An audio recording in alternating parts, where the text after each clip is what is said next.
Hey everybody, welcome to Phonogenics 101, the Hurricane Edition. As we speak, there's a hurricane actually heading right towards where I live. So if this cuts off in the midway through, that means it hit. I do need to move my patio furniture in. But in the meantime, let me thank my Patreon subscribers for supporting this podcast. And for everyone that's liked the YouTube channel, it's kind of exciting every day when I go onto YouTube. The subscription rate keeps going up and up. So we are coming back from our controversial Erotica podcast, which was not one of our most well-received Madonna podcasts. But like Madonna after Erotica, we are here to soften our image, to rebrand ourselves, and to come back subtle and sweet. So here we are.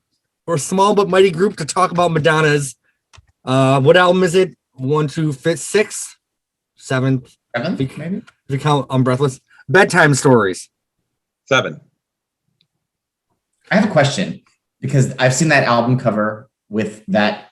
I mean, obviously there's text on there, but like sometimes I see the picture upside down and sometimes I see the picture the other way. Which is the actual direction of the photo? This is the original pressing of that thing, and they made a mistake. So it's actually supposed to be like this. She's laying on a bed down, because I have the full-size poster of it. Okay, that's what I thought. I was just clarifying. So anyone that has this version bought it the day it came out, because they corrected it in later editions. Oh, look at us. We all have the original, don't we? So I was in my friend Heather Jenkins' dorm in 1994, and the radio station said the new Madonna single was going to come on.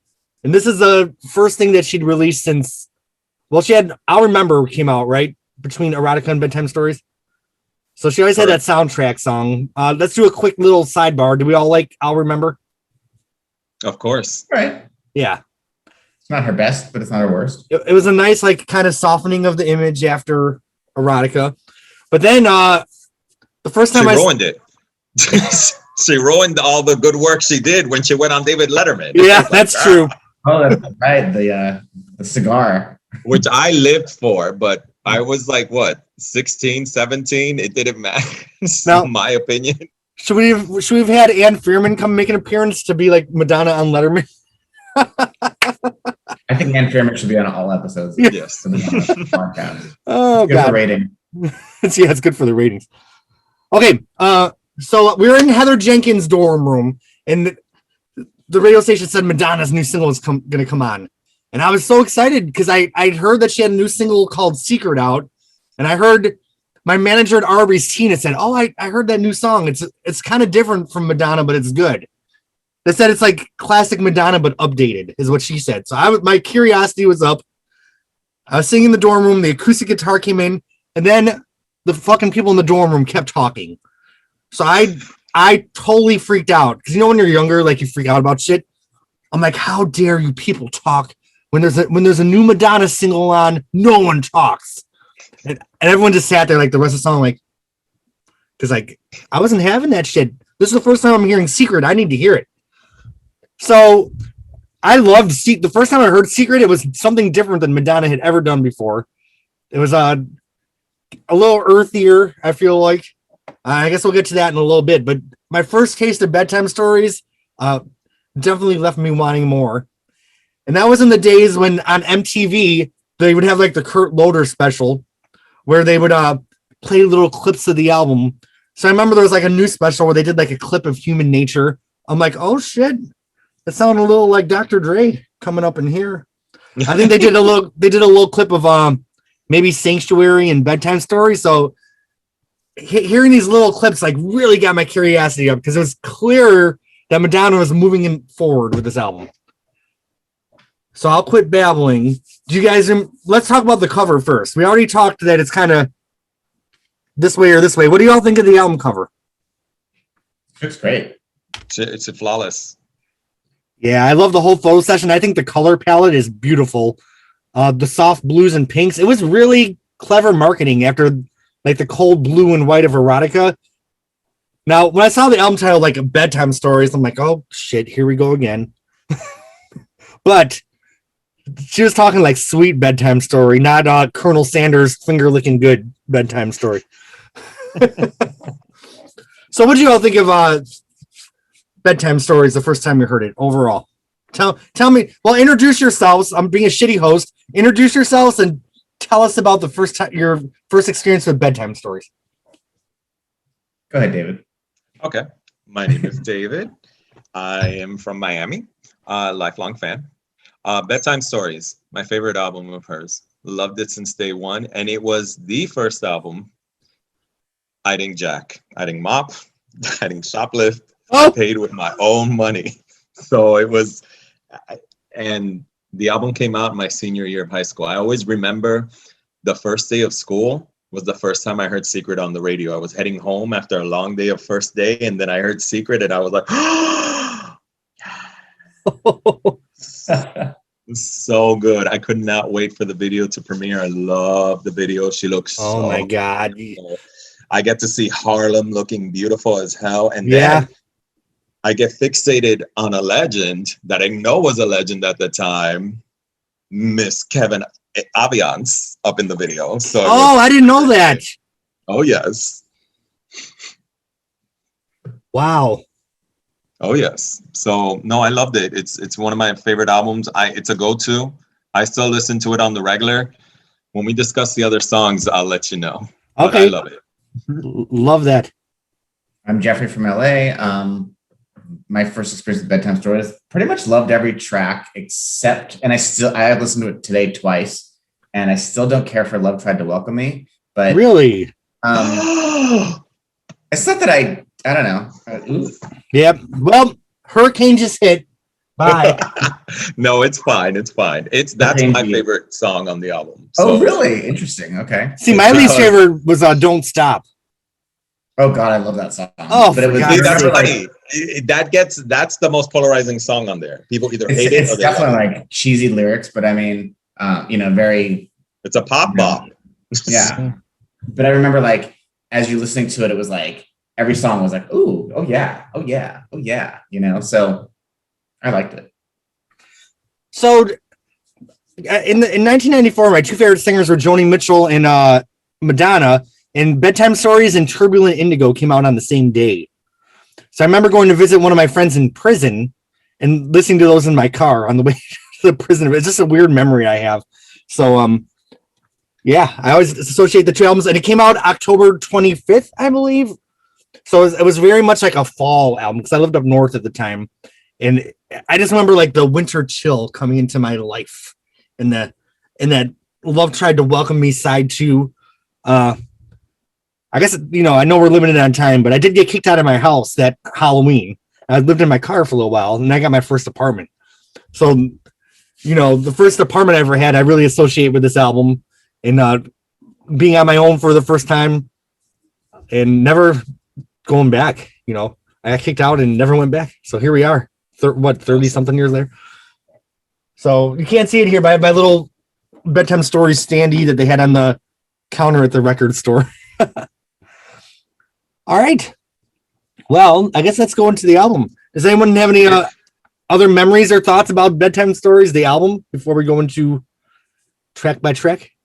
I had grown accustomed to not see my bitch get nominations for anything Grammy wise. So when they created Best Pop Album that year, they nominated Bedtime Stories, and I was a little confused because it's not really a pop album. No, it really isn't.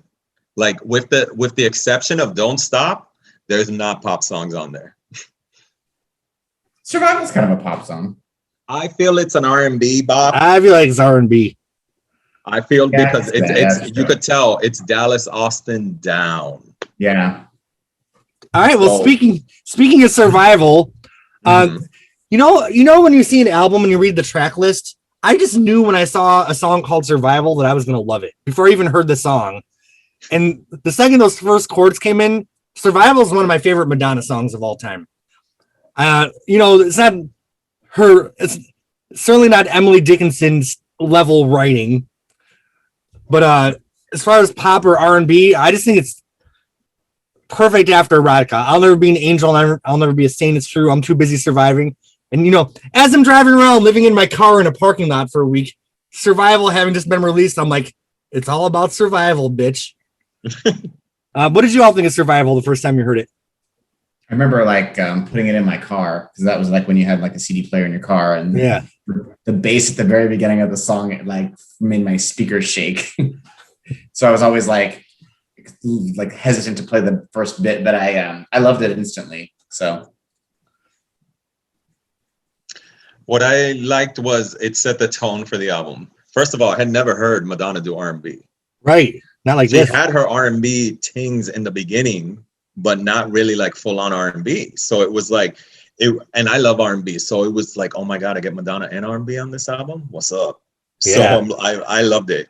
And that honestly, she was the only pop girl who survived in that era. If you weren't doing R&B music, a good R&B music, you were not making it in the mid 90s.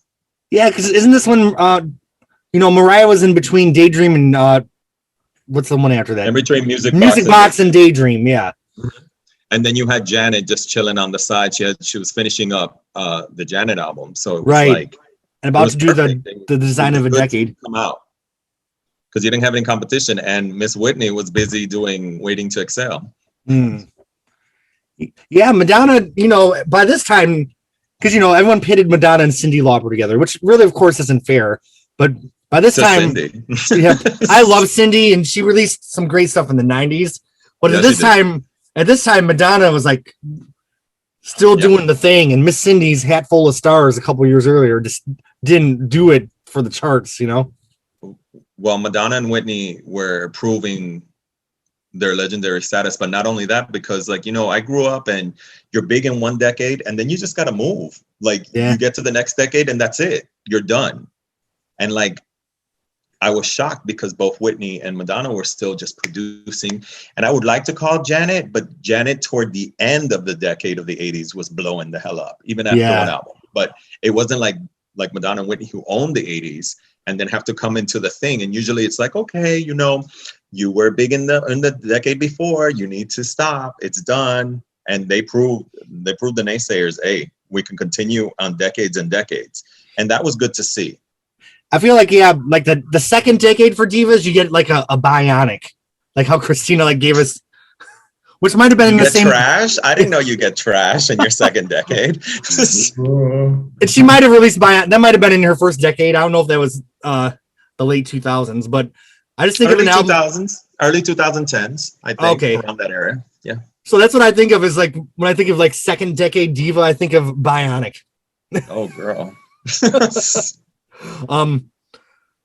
Yeah, but Madonna was doing the thing in the 90s, then she did the thing in the 2000s. It didn't stop here. And now, we'll get to that in a few months. We're gonna bring Ann Fearman back for the Madam X podcast. Please. I think or Hard Candy. Hard Candy. You can bring her back from Hard Candy and on, because everybody and their mother will agree. So, what I loved about Survival is just whoa, whoa, that backup part. I don't know. There's just so many things I love, and this is the second to last time that Donna and Nikki would appear on the Madonna album. Which, don't you love that? I loved having Donna and Nikki do that one song. I wish she just kept that going forever because I love that. So I don't feel like she's even the same person anymore. So I feel like they'll never work together again. No, they'll never work together. Never say never, but just like Madonna, it's hard to even picture Madonna singing any of these songs anymore because it's just she's just turned into some cartoon. She's still human at this point. I don't want to jump ahead, but it's really funny on the her recent Instagram posts. There's so many oh, what's up, Eating Monsoon? His birthday's today. Happy birthday, Jennifer Saunders. Oh, Good times. Madonna's definitely turning a little ab fab though. She is. Okay, so Secret. Let's talk about this video. The nose ring. She had the gold tooth for Erotica. Now we got the nose ring for Bedtime Story. She looks so good. I love the nose ring. She had the little eyebrow. She had just a different look for this album. I don't know how to even pinpoint it. She kind of looked a little older, and there wasn't the plastic surgery coming yet. I liked it. I feel like it was a little bit more mature, still sassy, still, as David Letterman proved. But Letterman happened before the release of this album, right? After I'll Remember. Yeah. during I'll Remember. I think she was there to promote the movie with honors and her song, and that didn't happen. She had her swim cap hair, as David Letterman called it. Looks like you're wearing a swim cap. I actually have now back in the day, it was the Junior Vasquez mixes of Secret that was played at the clubs everywhere, right? Everywhere, and included down here. Like, barely did I hear the original version on radio. It was always the Junior radio. I love version. Junior's remix. Oh, they're so good. It's like, let me tell you, she has a knack of creating the best with her remixers. Mm-hmm. Now, if they go on a tangent and start to hate, that's a whole different story. But her and Junior in 94, 95 made magic, because the remix to Secret and the remix to Bedtime Story is everything. Yeah. You know what I didn't like, though, is his remix of Human Nature. I felt like it started to get a little generic by that one. It did. When did If Madonna Calls come out? Was that like 97? Because that was 96, 97. 96. Yeah, 96, 97. Okay. So they were still friends at the time of Bedtime Stories. And you know, they would play the remix video a lot at the clubs too. When I would play it. Exactly. They like, that's the only video version I watch. So have you ever been in New York City and you walk down the street and I'm like, I'm Madonna in the Secret video right now. Just walking. Always. Let me head over to Harlem real quick. Yep. Then you're sitting on a stage, your cleavage out, like you're like, oh yes. You know what I love about the video though? It's kind of like, it's a little grittier. Like, I think Erotica tried to be gritty. It was kind of I don't know. But I feel like Secret was really, it felt effortless to me. It didn't seem like she was trying. The song and video just both seemed effortless. Do you all agree? Yeah. Yes. And it worked. Yeah. It really worked. It wasn't like some white woman who just popped up in Harlem to take it to record something. She looked like she fit. I think Harlem fit in her a little bit too. From that too. Which hell yeah. Now, of course, I have my other CD single that has the B-side, Let Down Your Guard. Are you all familiar with that one? That song is like the shit. That's like one of her better songs, in my opinion. It's so hot. Everything from this era was hot. The outtakes for this album are really good. And like what's some of the songs? Well, Freedom wasn't that good. There was that one, Freedom. I actually like that song. You like it? That's not bad. Then there was Your Honesty. Your Honesty. Oh my god, I love that song. So good. It's so good. That piece of shit thing that it got released on though. Remixed and Revisited. That was garbage. But then that Your Honesty was like, okay, I'll take it. Are we gonna do a whole podcast on Remixed and Revisited? Get into the Hollywood groove. Yeah. And then I have this other Secret promo single here. Oh. It has like a drum mix, which is more of an acoustic mix. I just love all these different promo singles. They have the different like weird little remixes. So any other thoughts on Secret before we move on? There's a Razor and Guido mix, bootleg white label mix that came out years later. That's like probably my favorite version of the song. It's so good. What is the secret? What's the secret? It's about masturbation. Mm-hmm. No, you think so? My baby's got a secret. Mm-hmm. Happiness lies in your own hand. Hello.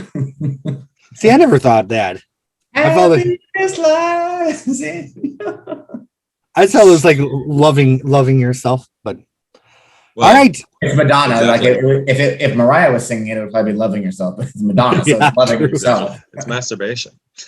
Peaked at number 3. The remix went to number 1 in the club charts, and it was a solid hit for her. And I still love it to this day. It still gives me that feel.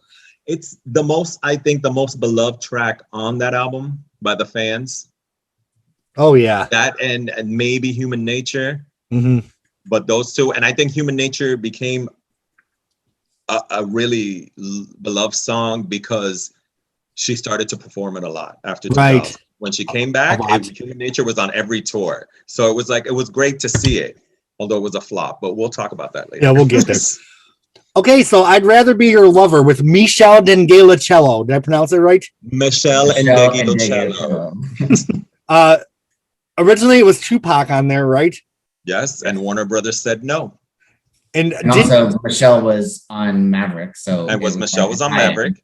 So she was going to make money with the collabo, and Michelle actually was hot at the moment. She had a duet with John Cougar Mellencamp, Wild Night. Oh, that was a top right. 5 hit. And she was zooming up the R&B charts with her debut album. So what was the single? If I was your boyfriend last night? No, is that your girlfriend? Because she wasn't. Oh, because she wasn't last night. So it was really weird because like Michelle is so in your face, so black and so lesbian, which is great. But back in the '94 when it wasn't exactly, it wasn't cute back then. It was great for me because I loved it, but not back then. But it was great to see that she had crossed over. And that's before, like, you know, people got a little bit more liberal with the pronouns and gender neutrality. She was definitely a pioneer. And you know what? I actually like Michelle's version better than the Tupac version, honestly. I like the Tupac version, but I didn't know the Tupac version until a few years ago. Okay. I love the Tupac version better. I like Michelle's version. There's no problem because I still bop to it. Mm-hmm. But that Tupac version makes me real mad that Warner did what they did because that was a hit. Yeah, that could have been a hit. That would have been a huge hit. And then you know what? They were dating at the time, so the chemistry would have been fire. Maybe I need to listen to it again because I only listened to it in passing. So maybe you all are inspiring me to revisit the Tupac version. Well, I mean, he references like the Blonde Ambition, whereas Michelle's lyrics weren't that great. I mean, tell me what you want, tell me what you need, tell me what you want. Once again, Madonna's talking about sister, brother. That, you know, we had that in Keep It Together. We had that in Why Is It So Hard? So we have it again in I'd Rather Be Your Lover. Tupac just runs it. What? No, I don't want you to be my brother or my sister. You know, I live for it. All right, I'm going to revisit it after this podcast. Michelle played bass, right? Is she playing bass on this, or was that a sample?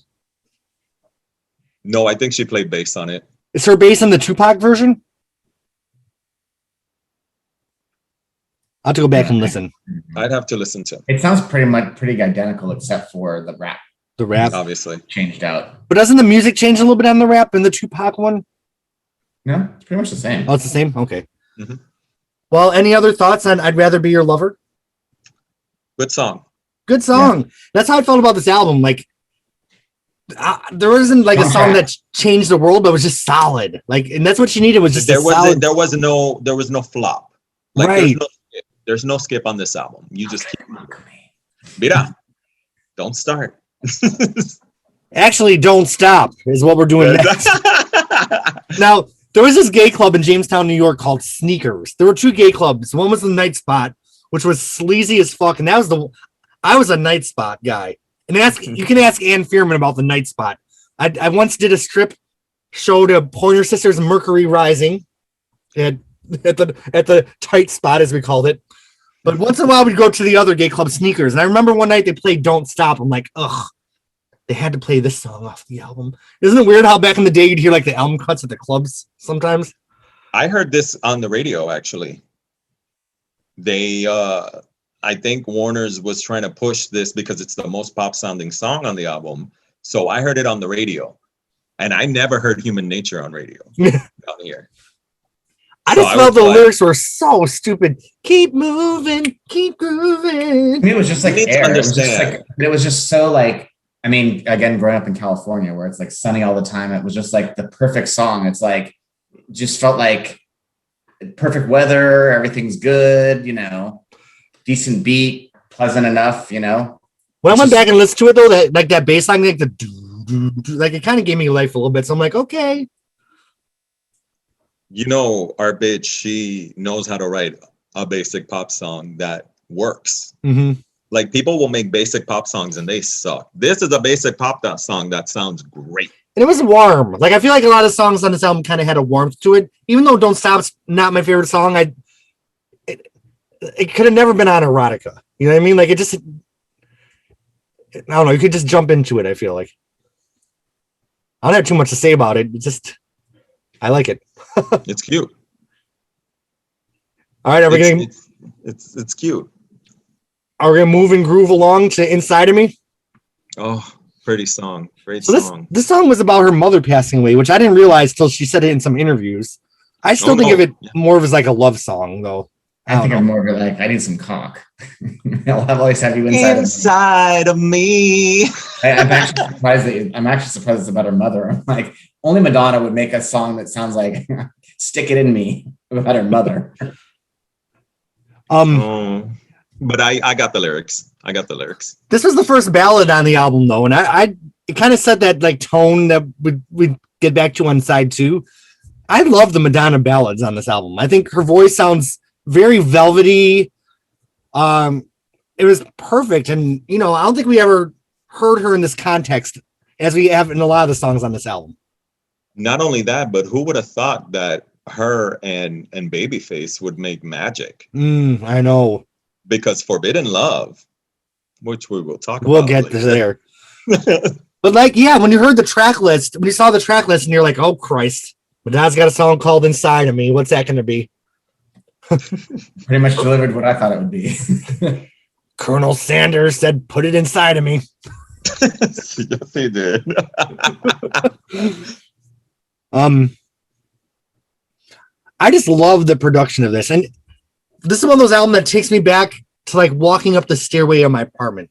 Like, do you ever have an album that just really takes you back to the way things felt, to the way the air felt, and the way the smell in the air? Like, this just takes me back to fall in '94, walking up those stairs with Ann, driving back from Buffalo after the clubs at 4 a.m.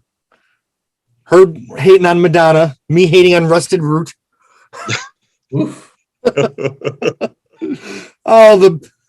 I feel like your coming of age is like the best time and the worst time. I was 19 when this came out. So it was like a pivotal year. 17. My senior year of high school. That's what it reminds me of. I used to have a really good friend in high school. Her name's Christine Dillon, and we were 2 Madonna freaks like nobody's business. We both were elected Mr. and Mrs. School Spirit. So during our superlative picture for the yearbook, I had a big old poster of Madonna like this. And they were like, and I was like, no, this is ours. You're going to put it in there. So it's in the yearbook. It's I love it. So what's your favorite Madonna song about her mom? Because there's Promise to Try, Inside of Me, Mother and Father. They're so different. I like them all. Yeah, exactly. Which was good because like, how many times are you going to beat a dead horse? Do you know what I mean? No pun intended. So it's like, that was a terrible thing to say. Sorry, Madonna. Honestly, on that level up here. Yeah. So it's really hard. So you just got to switch it up. Inside of Me, it's got a soft little beat, and it's just like, I can still carry you inside of me, and the lyrics are cute. Mother and Father, oh my God! Like the regular version is like whatever, but the remix version in the clubs was everything to me. I was like, oh, I felt the bass and the pump, and it was like, oh, this is cute, and it's different. Like it's really different. I don't, she could do albums on her mom. Yeah. Because some people do shit like that. And I don't think she ever healed from it, Which how are you going to heal? You're like 5 years old and your mom dies. You know what I mean? It's something that you carry with the rest of your life. And her father had to go to work. She used to think he was a jerk. Yeah, exactly. Jeffrey, what did you think of Mother and Father? I know there's a few albums ahead, but I'm just curious. I like it. I mean, I really dislike that album, and I think it's one of her weakest prior to the most recent stuff, where it's like almost unlistenable. But see, I love American Life. I mean, Mother and Father. I guess what I like about it is it kind of had a beat, whereas some of those acoustic songs, it was like, girl, that is not your fucking forte. Like, give us a beat. I live for that acoustic. Give me that indie rock. And then those lyrics, and then like the lyrics on so many of those things, like, I used to think he was a jerk. It's like, who wrote that? Like a 5-year-old? I think I feel like she was trying to emulate. She was trying to emulate a 5-year-old, wasn't she? Well, I guess we're skipping ahead. Good job about that. So let's get back to Bedtime Stories. Side 2. Well, by this time there wasn't records anymore, so it was like, this is totally a CD era. No one had this on vinyl at the time, did they? No. Did you have the CD? Okay. Cassette. So I'm guessing this would have been side 2. Here it is. Express yourself, don't repress yourself. Human Nature was a reaction to all the criticism she got for the sex book. Totally had like, would you say it was like a Dr. Dre beat a little bit? That synth line? It's very hip hop-ish. Yeah. It's probably had a Tupac influence, maybe. Yeah. It could be very California hip hop. Maybe Inside of Me was also the Tupac influence. Yeah. Could be. Did you hate in the video version how they censored out the bad words and they just had the knock? I was like, I actually like that. That video, by the way, is fucking fierce. Like that. Those are all of Prince's Erotic City dancers, pretty much. Jamie King choreographing. You know, I actually had a pair of I don't know what I did with it. I had a pair of pants from that video from forever and ever and ever, and I don't know what happened to it. now these days, We used to know all the Glam Slam dancers. so they were from the Glam Slam in the video. A lot of them were, yeah. That's probably because there wasn't too much going on at Glam Slam, right? Yeah, I mean, well, Prince was doing the symbol name change, Glam Slam deal. So, now these days, if Madonna released the video, I think there'd be a lot of controversy about the cultural appropriation of her having cornrows. I don't even understand the term cultural appropriation, because obviously every culture has something, and like, how is that? I don't even like, why is that bad that you're like influenced or inspired by someone else's culture? They make it sound like it's a bad thing. It'd be one thing if you're like having cornrows in your hair and saying like, this is bad, but it's like, she wasn't doing it to, you know what I mean? I don't know, whatever. I feel like if you give credit where credit's due, that's how She always has. She always has. I think there's a beauty in becoming like a global society where we all, you know, if I came up with something and anyone from around the globe wanted to co-opt it and kind of take a piece of that for themselves, I would think it's awesome. But I guess I'm not from an oppressed culture, so maybe that's my white privilege speaking. I don't know. Well, that could be it too, but it could also be that we, you know, when it's cultural appropriation and we noticed it, we would call it out. But right. Stuff like this, like stuff like because she wears a cornrow, and bitch, Bo Derek has been rocking cornrows before, and nobody came for her, and it's like, but now I guess we're in a different age. We don't have social media. We didn't have social media back then, and people are, you know, you can't tell, you know. I'm not in somebody's head. I don't know how they feel. And if they feel offended by this, I can't tell them you can't be offended. You know what I mean? Yeah. You don't know. But to me, like, and once again, I'm a white, light Latino. So I have one struggle, but I definitely am not the struggle to say anything. You know, just, and the worst part is that they now you go back to old stuff that people did, and then you try to call them out, and then you try to cancel them, and it's a lot. It really is. Well, it's exhausting. Everybody just love each other and shut the fuck up. Yeah. Enjoy the art. Nobody here is like trying to like Madonna didn't invent the cornrows. You know what I mean? She didn't invent that. And she didn't go out saying, oh my God, she looks great, I'm going to try it. No, they probably were like, here are some looks. What do you think of these looks? I think these looks are great. She's working with African-Americans and Latinos left and right. Nobody told her anything. Nobody said anything because nobody had an issue with it. But now we're 30 years later and people have problems with it. Well, she's like rocking a look, but it would also be like, I would consider it maybe appropriation if she was like being really overt about promoting something. It was just like, she changes her look in every video. Eventually you're going to run out of looks. So you got to start doing other things, you know? Right. But did anybody come for her during this, or did they? No. But not they at would all. come for her today. They would come for her. Definitely they would come for her today. Mm-hmm.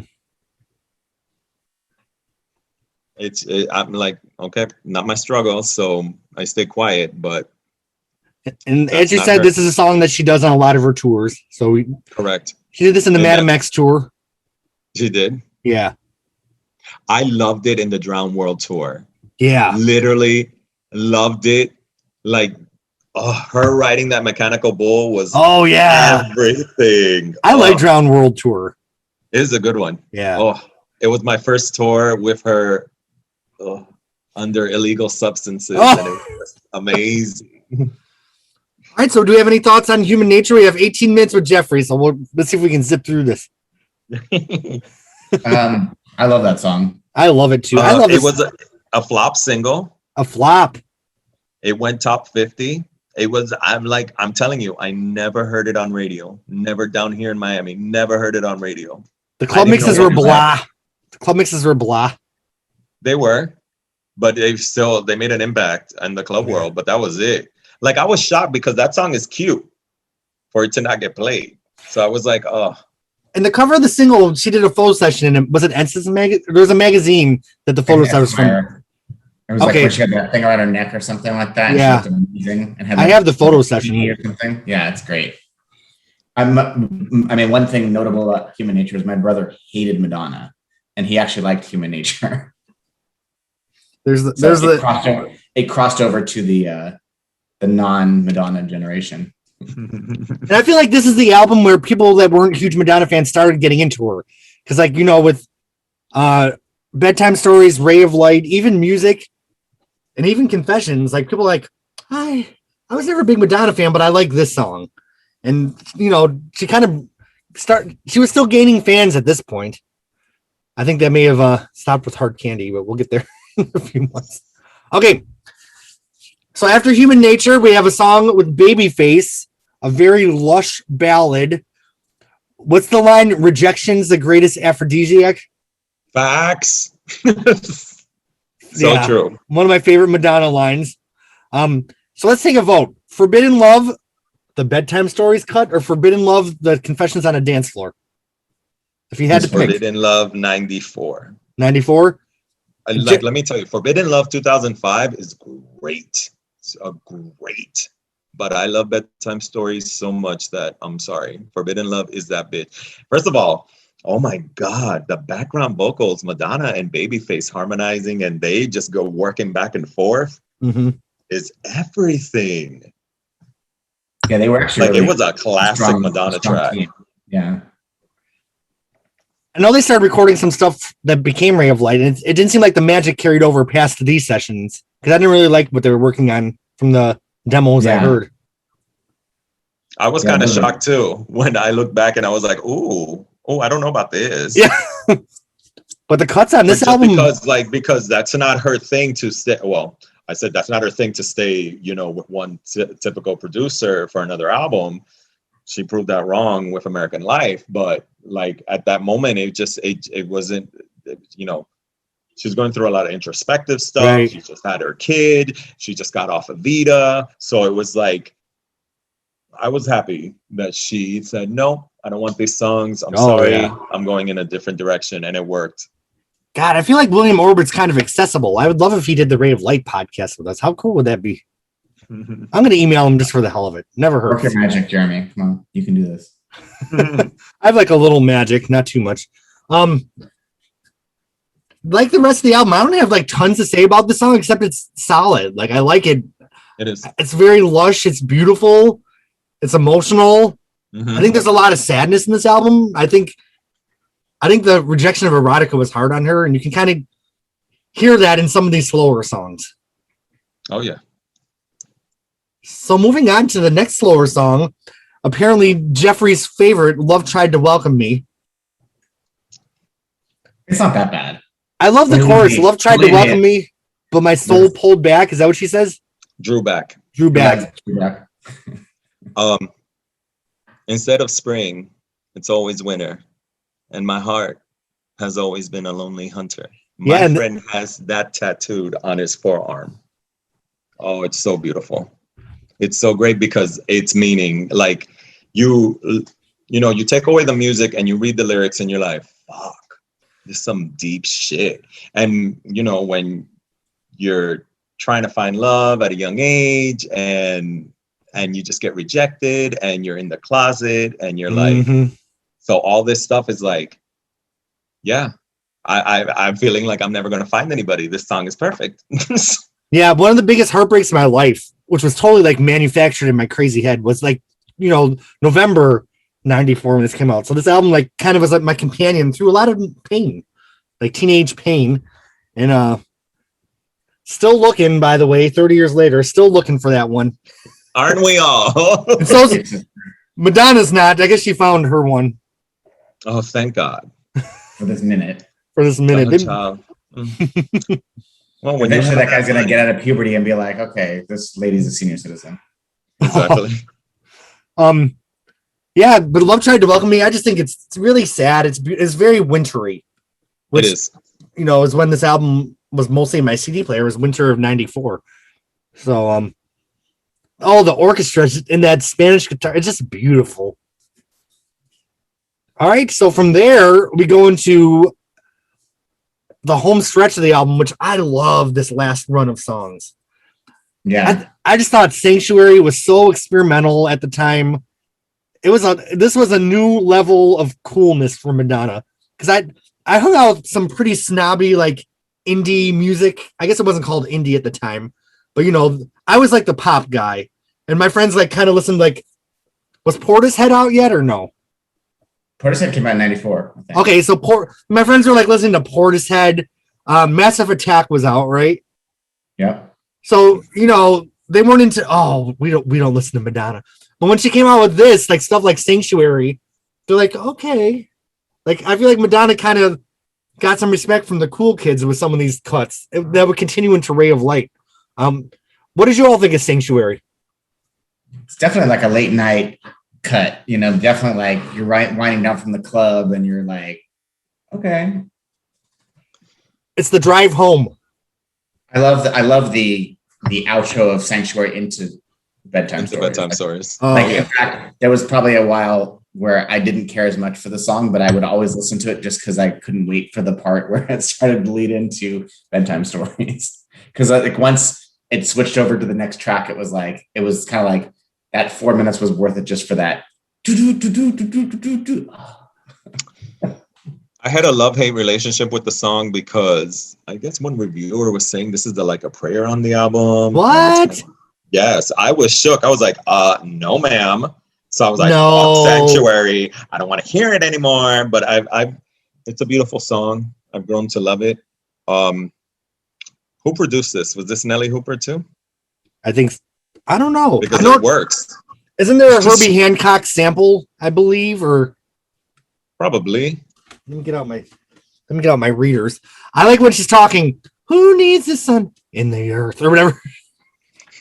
Darkness is on the face of the earth. It works. It really does. Yeah, and you know, my buddy Ann Fearman, this was the height of our hanging out, so I was torturing her with this shit endlessly. We all were, all us gays.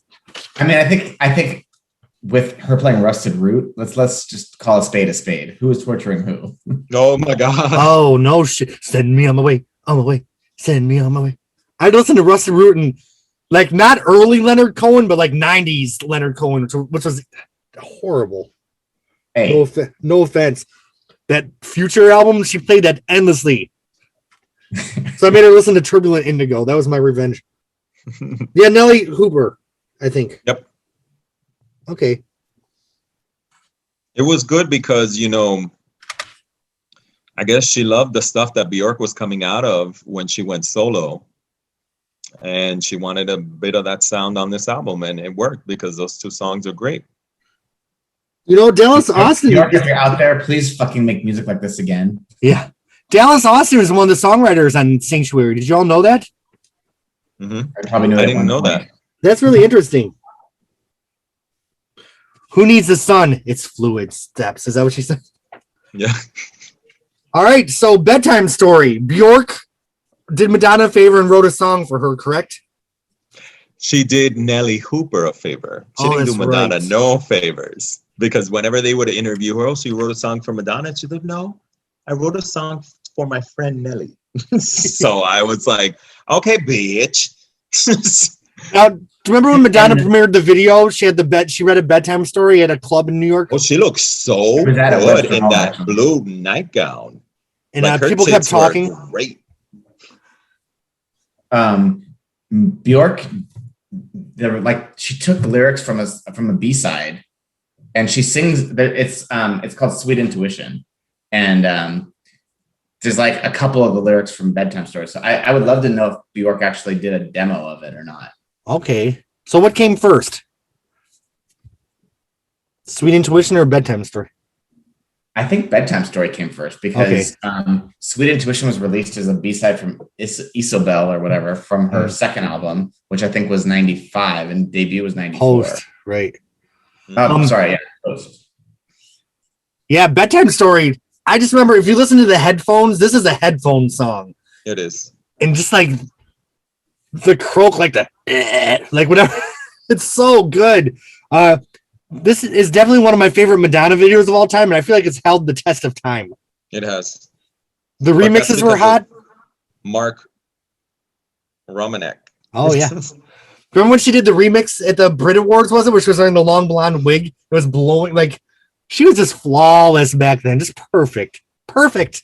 So good. And of course, another Junior remix that was on point. Once again, never heard the regular version on radio, only the Junior remix. And I know this wasn't a huge hit, but I don't give a shit. Like Bedtime Stories is for us, not for the top 5, I feel like. Doesn't matter. Well, I mean, if knowing what we know now, I mean, imagine like you can totally picture. It's so weird that Madonna would sing a song like this because it's such a Bjork song. The way it's phrased. It is.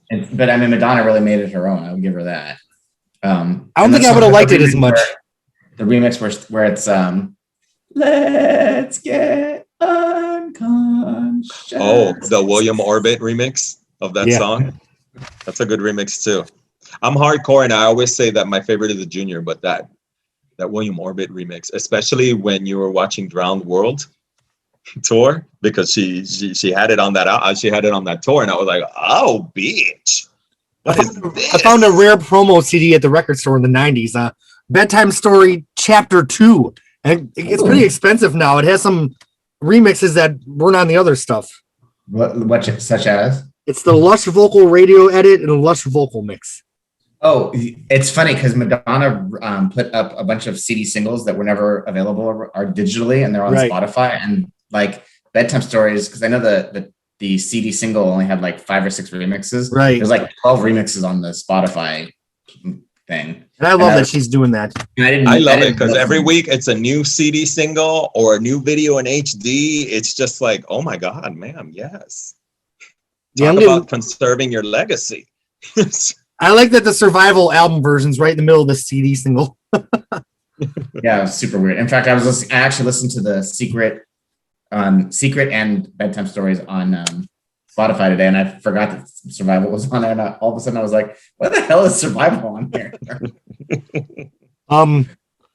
I just feel like Madonna really upped her game with this album. You know, it wasn't like a huge step up, but it was just so solid and so I felt like it was confident. It's very solid. I mean, she did have a pretty great string of records. I mean, and from these podcasts, I've learned, or kind of just thought about how diverse her music is. Yeah, and how she just really tried a lot of stuff. And I mean, in some ways, I do feel that's cultural appropriation, where it was like, let me just take from here and take from there. Right. She wasn't going to really be faithful and do like an album of Bjork type songs or an album of R&B type songs, but like she hopped around, and I mean, at least she took chances and risks. Yeah, I guess there you go. So it used to be called taking chances and risks, and now it's called cultural appropriation. Give me the risks back. All right, Jeffrey, do you have a hard stop at 9? Do we need to zip through? I mean, we have one song left, so I think I can try and would you need to give a quick mention to Something to Remember, her ballads collection that came out after? We could do it before. Yeah, we could do it on the next one. Okay, so Take a Bow was the second single from the album. I remember they had a making of the video special with Kurt Loder. Oh, I love that. Yeah, it was so good because it was a whole. It was let's welcome Bedtime Story, and she was making the video, and she looks so beautiful. I have a lot of these promo CDs had like radio edits of the remixes, because the remixes were like 10 minutes. So I collected a lot of the promo singles that had the shorter radio edits of the remixes, which I really love for this era. That she kind of continued that through American Life with each album. I wasn't ready for Madonna to have one of the biggest number ones hits of her career, because I think, what'd you say, Secret went to number 3 or something? And for Take a Bow to be such a massive hit, weren't you a little surprised that she was back on top again? Well, I loved it. It's weird because it's just like how Vogue doesn't fit at all on I'm Breathless. Take About doesn't fit at all on this record. It's like just like a bonus track that they like stuck on there. But I mean, as far as the song goes, it's just like Vogue. It's fucking brilliant. I mean, it's you can't really say anything bad about it. The video is great. She looks amazing. The song is her voice and Babyface harmonizing her in the chorus is fucking great. And she sang it live with him on an award show, correct? American Music Awards, and it sounded beautiful. She looked beautiful. Amazing. Like, oh my God. And there she goes, cultural appropriation, because she was in her little geisha look. Yeah. Her little kimono look. And she had her little chopsticks in her hair. So I already know they're going to come for her. And it wouldn't look, she's on a podium, he's on a podium, and they're just singing. And I gotta say, this is probably one of my favorite Madonna eras, if not my favorite. I mean, I have a few that I love, but I just have such a special place in my heart for Bedtime Stories. I just love it. And I don't have too much to say about it because it's almost just a feeling. Like, it just gives me a good feeling listening to it. You know, you can't really debate the lyrics or have a really long philosophical discussion. It just felt good to listen to this album, especially after Erotica. Like, I loved Erotica, but there's just something. This was the right album at the right time for me. Yeah, the album has lyricism because, toward the end, side 2 is lyrically amazing. So it was just like, and you hear and it's like, oh my God. So it kind of makes me mad because, the bitch can't act when, she just can't. And sometimes she can and sometimes she can't. But, oh, my God, this video, the despair, you felt it. You are like, damn, fuck him. Fuck right. him. Like, she is like despair, distraught, broken. And it's all on her face. It's all on, like I say, bitch doesn't have the best vocals, but nobody tops her. She knows how to emote. Yeah. All right, so we have 1 minute. We got into the time. I feel like this podcast was kind of like Bedtime Stories, just effortless, breezy, simple, fun. Mm-hmm. Perfect. Yeah, it was just a perfect, compact, nice little discussion. So, we have to go around and do our ratings on a scale of 1 to 10. So, does everyone have their number? I got my number. Okay, Jeffrey, go ahead. I'm going to give it a 9. Okay, David? In my heart, it's a 10. In facts, it's a 9.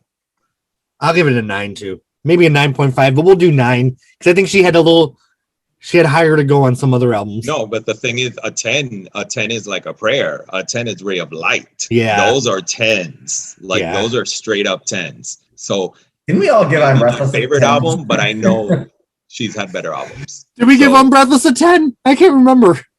I know we did, but I know it was very strong. I remember it was very good. I really caught and actually after that podcast, I listened to that album I listened to it twice a day for 3 weeks. And we do have to mention there is no Cher voice on Bedtime Stories. No, thank God. I'll never be a saint. It's true. All right. Unconscious. R-E-S-C-U and me. Well, hopefully we won back the Madonna fans with our little easy breezy, wonderful discussion of Bedtime Stories. If you've watched this far, please leave in the comments what the album meant to you and what songs you loved. We have 3 people here that just love Bedtime Stories. Comment, and subscribe, y'all. Like, comment, subscribe. Send me money on Patreon so I can get my grills. So I can get my grills and my 22-year-old nose ring. My nose ring. Your cone and your gold tooth. My gold tooth and my boobs out at Pride. Cornrows, don't forget. All right, so can we do this again next month if my apartment survives the hurricane that's coming in about an hour? Yes, good luck. Stay safe. All right. I will see you in August for Ray of Light, my friends. Thank you so much. Bye. Bye.